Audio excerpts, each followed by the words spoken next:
Allazi ja'ala syamsa liya'aw wal qamara nuran wa qaddarahu manazila lita'lamu adada sinina wal hisab. Allahumma sholli wa sallim ala sayyidina Muhammad al-qail inna syamsa wal qamara ayatani min ayatillahi azza wa jalla la yasifani li mauti ahadin wa la li hayatihi fa idza ra'aytum dzalik fad'ullaha wa qabbilu wa sallu wa tasaddaqu. Asyhadu an la ilaha illallah wahdahu la syarika lah wa asyhadu anna Muhammadan abduhu wa rasuluh. Amma ba'd. Ya ayyuhalladzina amanu ittaqullaha haqqa tuqatih wa la tamutunna illa wa antum muslimun.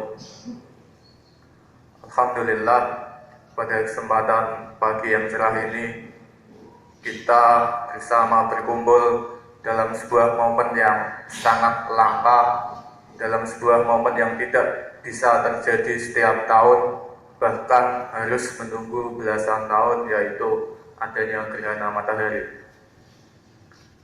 Secara umum, gerhana matahari menjadi fenomena bagi peradaban manusia.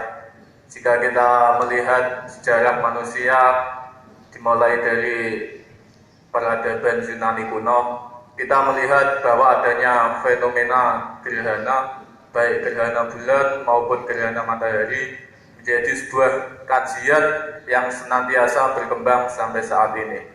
Jadi kalau pada masa Yunani kuno, kita melihat gerhana adalah sebagai sebuah pertanda bahwa dewa mereka atau raja mereka sedang marah, atau adanya suatu bencana yang sangat besar. Begitu pula sesuai perkembangannya di masa Islam pun atau di masa Rasulullah, terjadinya gerhana matahari itu bertepatan dengan wafatnya putra Rasul, yaitu Ibrahim. Dari situ kemudian Nabi Muhammad memberikan sebuah pelajaran bahwa adanya fenomena alam seperti gerhana matahari atau gerhana bulan bukanlah sebuah pertanda akan mati atau wafatnya seseorang, bukan pula lahirnya seseorang, tapi itu merupakan sebuah ayat dari ayat Allah secara kauniyah, yang mana di dalamnya mengandung sebuah ilmu pengetahuan yang sangat besar, yang sangat bermanfaat untuk kita kaji. Begitu pula pada masyarakat kita, jika kita menilik sejarah pada zaman Jawa kuno, maka keberadaan atau keadaan lahirnya peristiwa gerhana bulan, gerhana matahari itu juga sangat ditakuti. Mereka beranggapan bahwa ketika terjadi sebuah gerhana, maka itu sebagai simbol bahwa dua benda langit itu sedang dimakan sebuah raksasa. Dan kalau orang Jawa biasanya menyebutnya dengan buto hijau.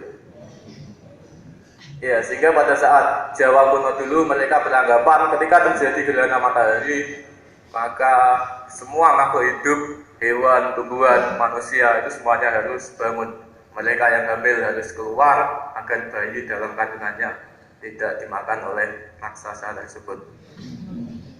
Tapi dengan adanya Islam sebagai pencerah, maka kita dapat mengambil sebuah ilmu yang sangat bermanfaat sehingga kita bisa terlepas dari mitos adanya gerhana bulan maupun gerhana matahari. Dan disinilah Islam memberikan jalan bagi perkembangan sains modern, atau kalau cabang ilmunya kita mengenal adanya astronomi. Pada peristiwa gerhana matahari, gerhana bulan itu tidak terlepas dari dua benda langit yang berhubungan dengan bumi tempat kita hidup. Jadi sebenarnya kalau kita lihat secara global atau universal, sebenarnya matahari tidak hanya gerhana matahari atau gerhana bulan, tapi seharusnya juga terjadi gerhana bintang. Gitu. Tapi karena dua benda langit ini yang terdekat dan memiliki ukuran yang jauh lebih besar serta berpengaruh terhadap kehidupan bumi, maka gerhana matahari dan gerhana bulan inilah yang dapat tampak dengan jelas di bumi ini. Kemudian menjadi fenomena yang sangat wah sekali atau fenomenal itu juga sebenarnya karena waktu terjadinya adalah untuk gerhana matahari total itu harus menunggu ratusan tahun untuk tepat terjadi di satu tempat yang sama. Meskipun secara perkembangan gerhana sudah terjadi sejak 4,5 miliar tahun yang lalu sejak bumi itu diciptakan.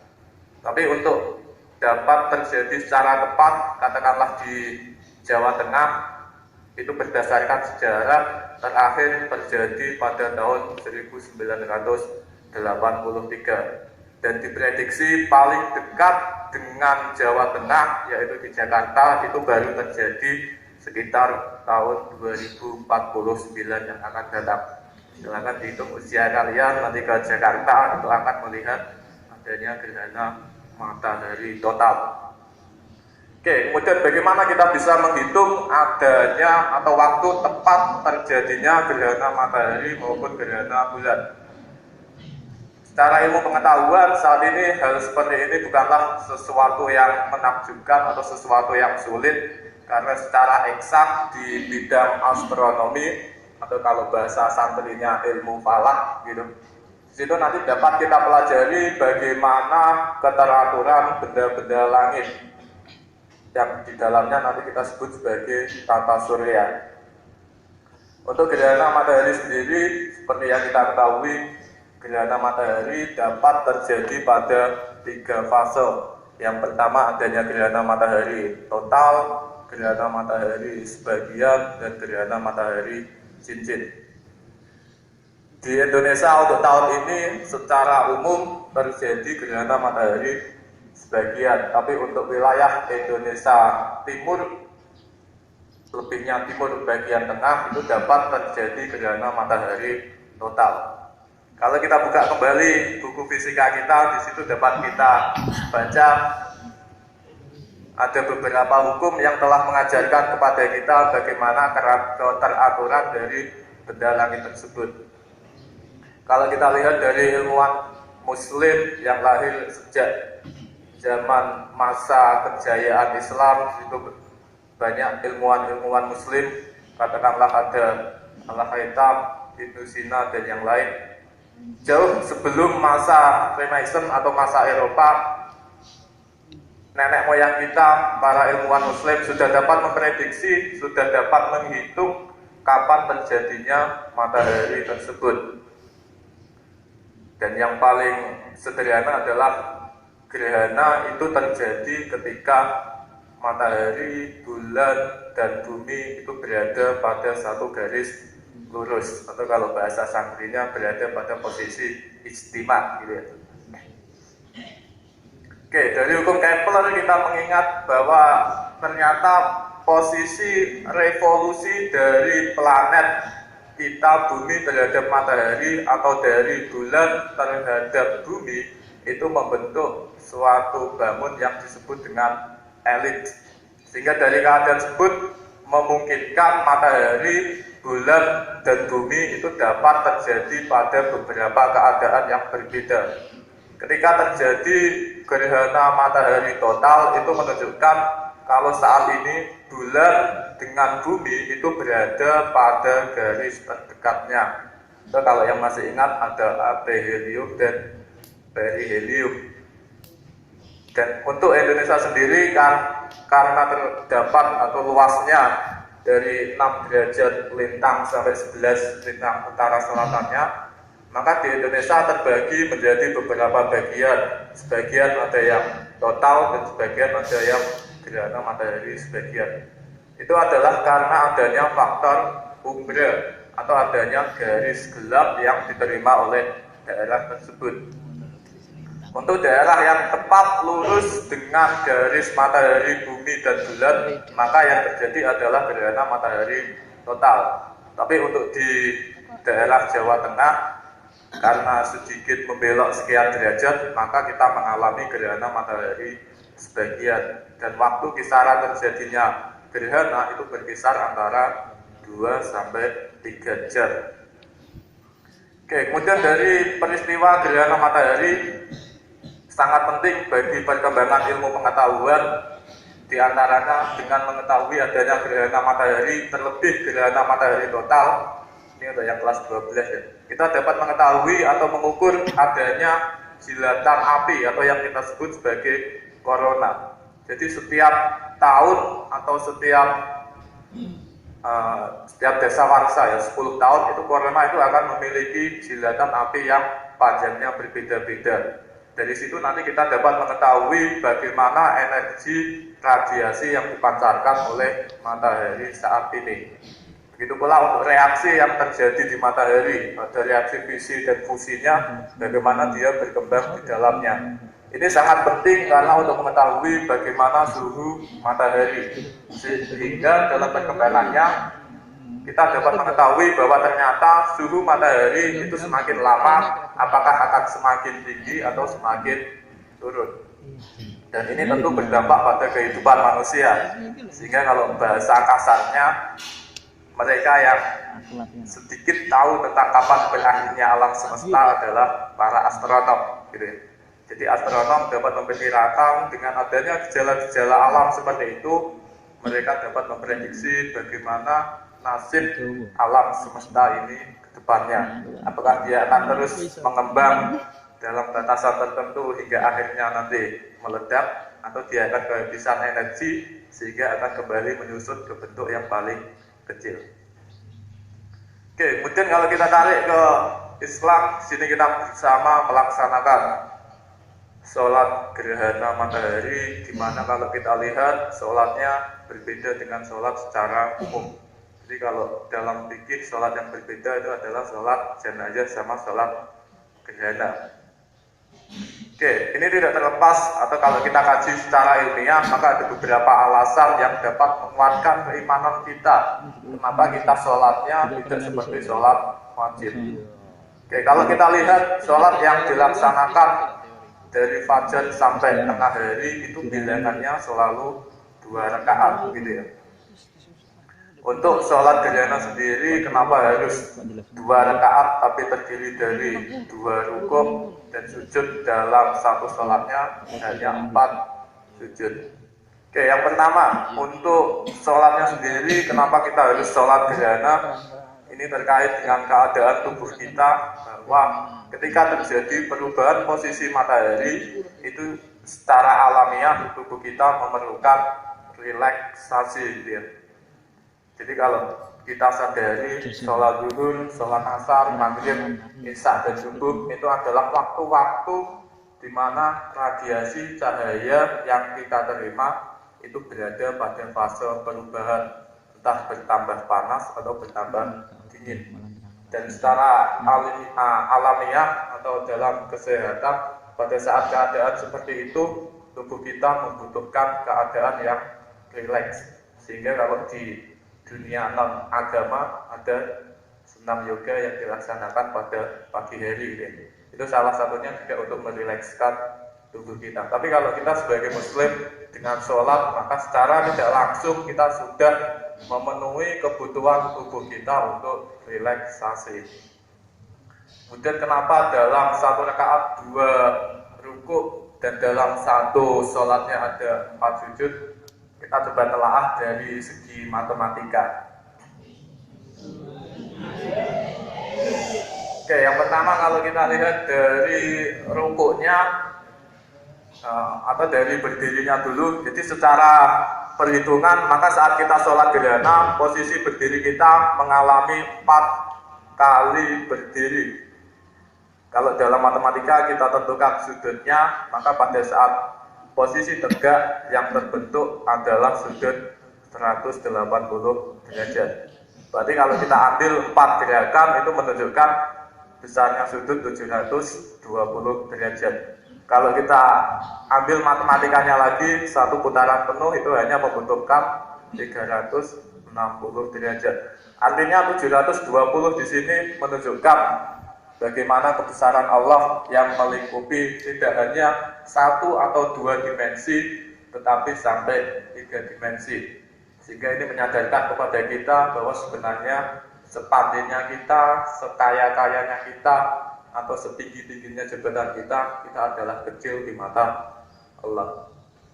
Kemudian jika kita rukuknya, kenapa harus 4 kali? itu mengingatkan kepada kita bahwa idealnya satu kali rukuk itu membentuk sudut 90 derajat. Sehingga kalau kita ambil 2 rakaat pada rukuk, maka sudut yang kita berikan itu adalah 360 derajat.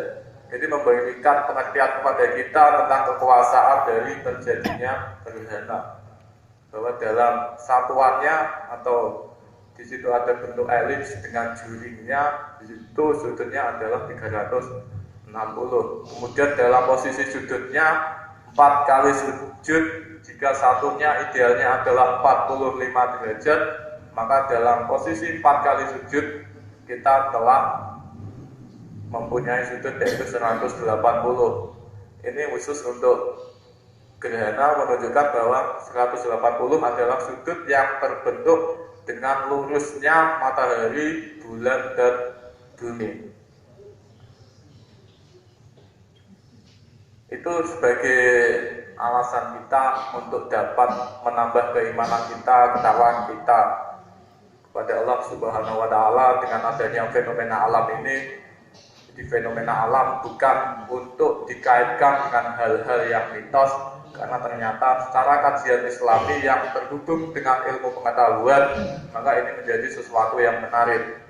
Sehingga dengan begini agama kita yang kita padukan dengan ilmu pengetahuan menjadikan diri kita tidak pincang dan buta lagi, tetapi kita dengan terang, dengan kuat dapat menyambut ilmu pengetahuan yang pernah sirna untuk masa kejayaan Islam kembali.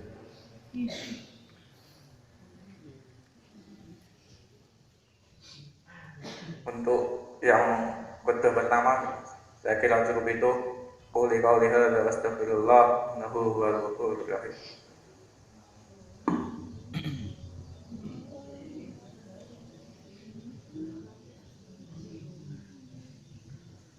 Alhamdulillah, nahmaduhu wa nasta'inuhu wa nastaghfiruh wa na'udzu billahi min shururi anfusina wa min sayyiati a'malina. May yahdihillahu fala mudilla lahu wa may yudlilhu fala hadiya lahu. Asyhadu an la ilaha illallah wahdahu la syarika lahu wa asyhadu anna Muhammadan abduhu wa rasuluh. Ya ayyuhalladzina amanu usikum wa iyaya bittaqwallahi wa ta'atihi faqad fazal muttaqun. Yang kedua kalinya, marilah kita ambil pelajaran, kita refleksikan peristiwa yang langka ini, sehingga apa yang kita alami saat ini tidak hanya sebagai seseorang yang menikmati adanya sejarah gerhana matahari, tapi kita kelak ke depan juga bisa menjadi aktor atau pelaku dari sejarah ke depannya.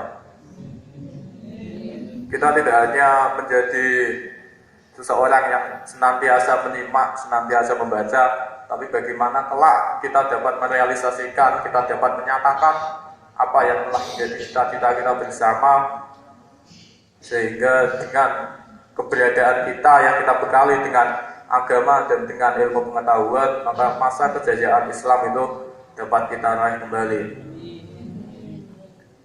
Kemudian refleksi yang lain terkait dengan keberadaan kita, bahwa kita harus senantiasa meningkatkan keimanan dan ketakwaan kita, meningkatkan motivasi hidup kita, kesadaran kita. Kita tidak dapat membayangkan apa yang terjadi ketika bulan yang berada di antara matahari dan bumi dengan ukuran perbandingan bulan dengan matahari itu 1:100 ukurannya. Bayangkan jika tiba-tiba bulan tersebut gravitasinya mati, kemudian bumi yang berada dekat dengan bulan akan menarik gaya gravitasinya, maka mungkin itu adalah sebuah akhir dari bumi atau alam semesta yang kita tempati saat ini. Kemudian terkait dengan perkembangannya, harapannya dengan gerhana matahari sampai saat ini kita belum bisa atau tidak dapat melihatnya secara langsung, sehingga dengan keberadaan kalian nanti akan dikembangkan alat-alat yang jauh lebih canggih, jauh lebih baik untuk anak-anak kita, untuk keturunan kita berikutnya, sehingga apa yang kita lihat, apa yang kita rasakan tidak sekedar melihatnya, tapi kita dapat merasakan sehingga dapat menyingkap kekuasaan Allah yang sebenarnya jauh lebih besar. Dan sebagai penutup, mari kita sejenak menghadapkan wajah kita kepada Allah. Kita menundukkan diri kita berendam di hadapan Allah. Kita menyadari atas segala kekurangan kita dan bahwa kita adalah makhluk yang kecil di hadapan Allah. A'udzubillahi minasyaitonirrajim. Bismillahirrahmanirrahim. Innallaha wa malaikatahu yusholluna 'alan nabi ya ayyuhalladzina amanu shallu 'alaihi wa sallimu taslima. Allahumma shalli 'ala sayyidina Muhammad wa 'ala ali sayyidina Muhammad kama shallaita 'ala sayyidina Ibrahim wa 'ala ali sayyidina Ibrahim wa barik 'ala sayyidina Muhammad wa 'ala ali sayyidina Muhammad kama barakta 'ala sayyidina Ibrahim. Allahumma ghfir lil muslimin wal muslimat wal mu'minin wal mu'minat ya minhum al-amwat innaka sami'un qaribun mujibud da'wat. Allahumma inna nas'aluka ilman nafi'an wa rizqan wasi'an halalan thayyiban mubarakan wa amalan mutaqabbalan. Rabbana la tuzigh qulubana ba'da idh hadaitana wa hab lana min ladunka rahmah innaka antal wahhab. Ya Allah, ya Tuhan kami, pada kesempatan ini kami menjadi saksi atas kekuasaan Engkau, yaitu terjadinya gerhana matahari.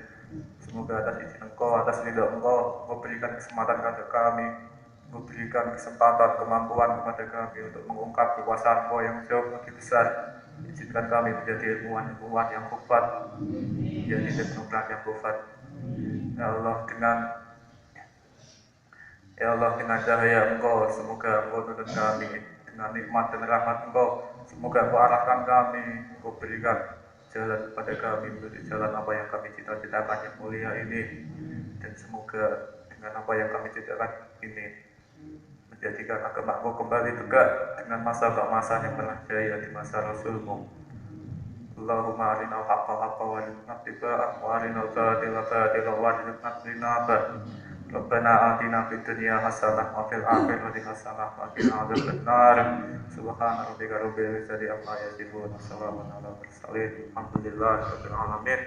Badallah Allah ya'muru bil 'adli wal ihsan wa ita'i dzil qurba wa yanha 'anil fahsya'i wal munkar wal baghi ya'idukum la'allakum tadhakkarun wa lidzikrillah barakallahu ya'lamu ma tasna'un.